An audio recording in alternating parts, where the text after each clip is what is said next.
Alex, I spent 20 years thinking that if a tool couldn't take a finger off from across the room, it wasn't a real tool.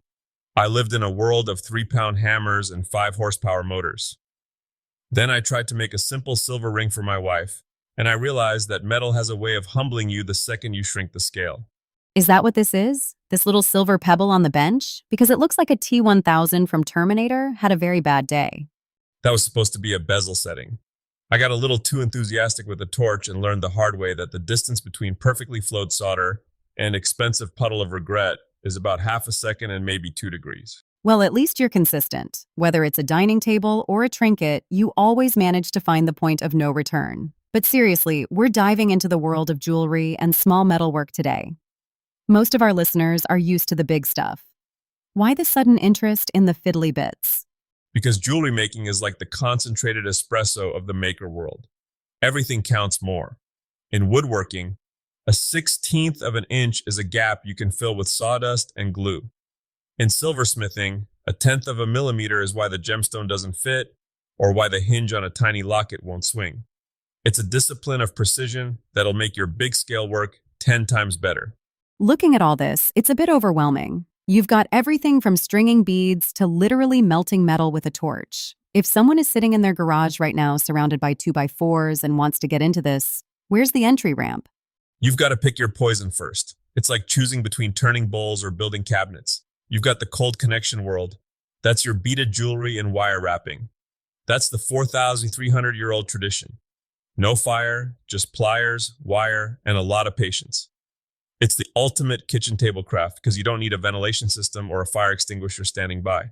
Wire wrapping always seemed like 3D doodling to me. But then I saw some of those ancient Iraqi pieces you mentioned. It's basically structural engineering on a microscopic level.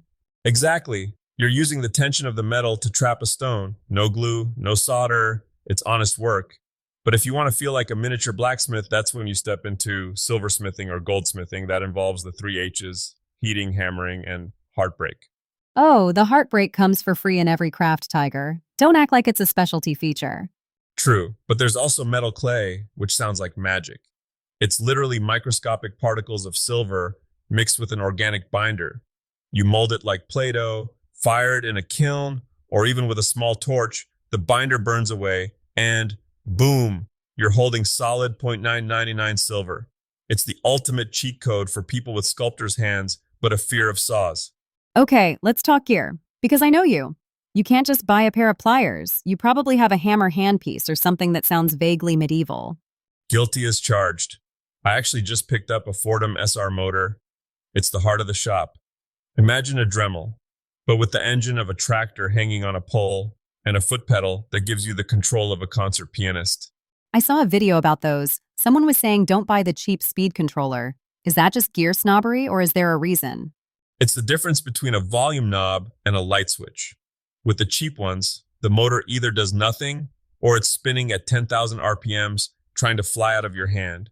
In jewelry, you need to be able to creep up on a polish. You want that buffer moving just enough to kiss the metal, not enough to launch your half-finished ring into the rafters, never to be seen again. I assume you're speaking from a place of painful experience? I'm still finding earrings in the cobwebs from 3 years ago, Alex. If it's small enough to fit in a box, it's small enough to become a projectile.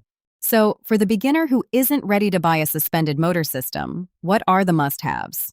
A good jeweler's saw. Don't skimp on the frame and buy more blades than you think you'll ever use because you will snap them if you even look at them sideways. A bench pin, this little wooden V-shaped block that clamps to your table. It's your tiny workbench. And 3 pairs of pliers, chain nose, round nose, and flat nose. If you have those and a way to cut wire, you're in business. You mentioned designing. This is where I think people get stuck. They want to make something, but they don't know what. Do you just start hammering and see what happens? That's a great way to waste $20 an ounce on silver. I learned to treat it like a blueprint. Start with a sketch. Even if you're a visual-only person, label the parts. Is this piece a pendant? Is it a ring? How does it attach? I saw a tutorial on a tiny hinge clasp. It looked like a Swiss watch. I can't imagine trying to figure that out on the fly. You can't. You have to work backward from the finish. If you're making a stone set ring, you have to know the exact dimensions of that stone before you ever cut the metal. It's about the stack up. You build the base, you build the walls, you set the stone. If any layer is off by a hair, the whole thing looks like a middle school art project. And that brings us to the S word, soldering. In woodworking, we use glue. In metalworking, you're basically welding with a precision torch. Soldering is the mountain you have to climb. It's not like plumbing where you just glob it on.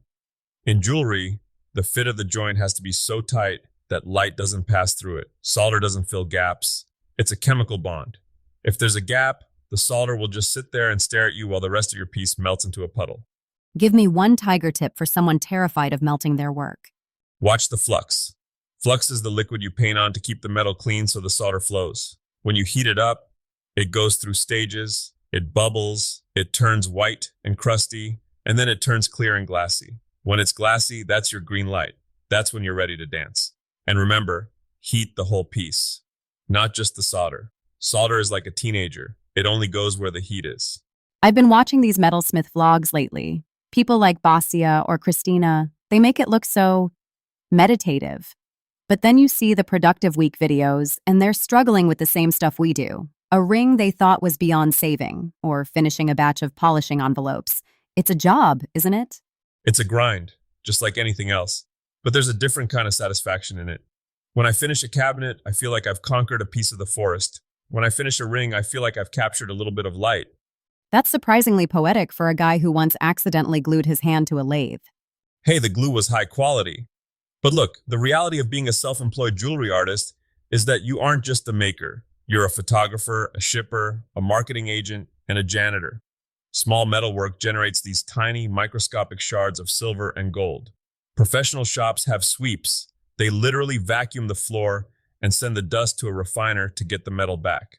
Wait, are you saying your floor is worth more than my car? In some shops, probably. It's a zero-waste craft by necessity.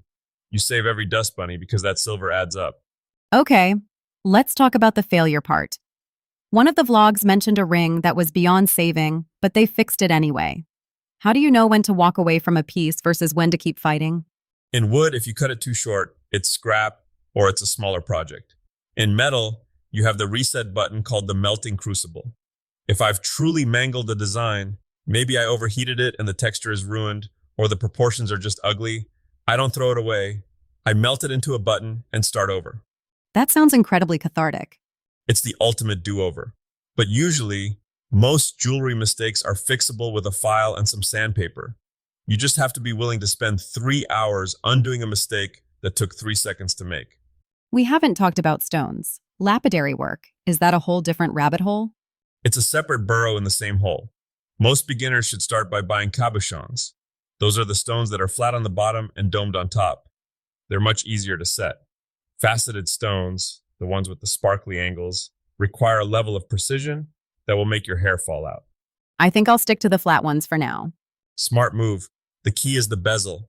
It's just a thin strip of silver that wraps around the stone. You solder it to a base plate, drop the stone in, and then use a tool to push the metal over the edge of the stone. It's like a tiny metal hug that holds the gem forever.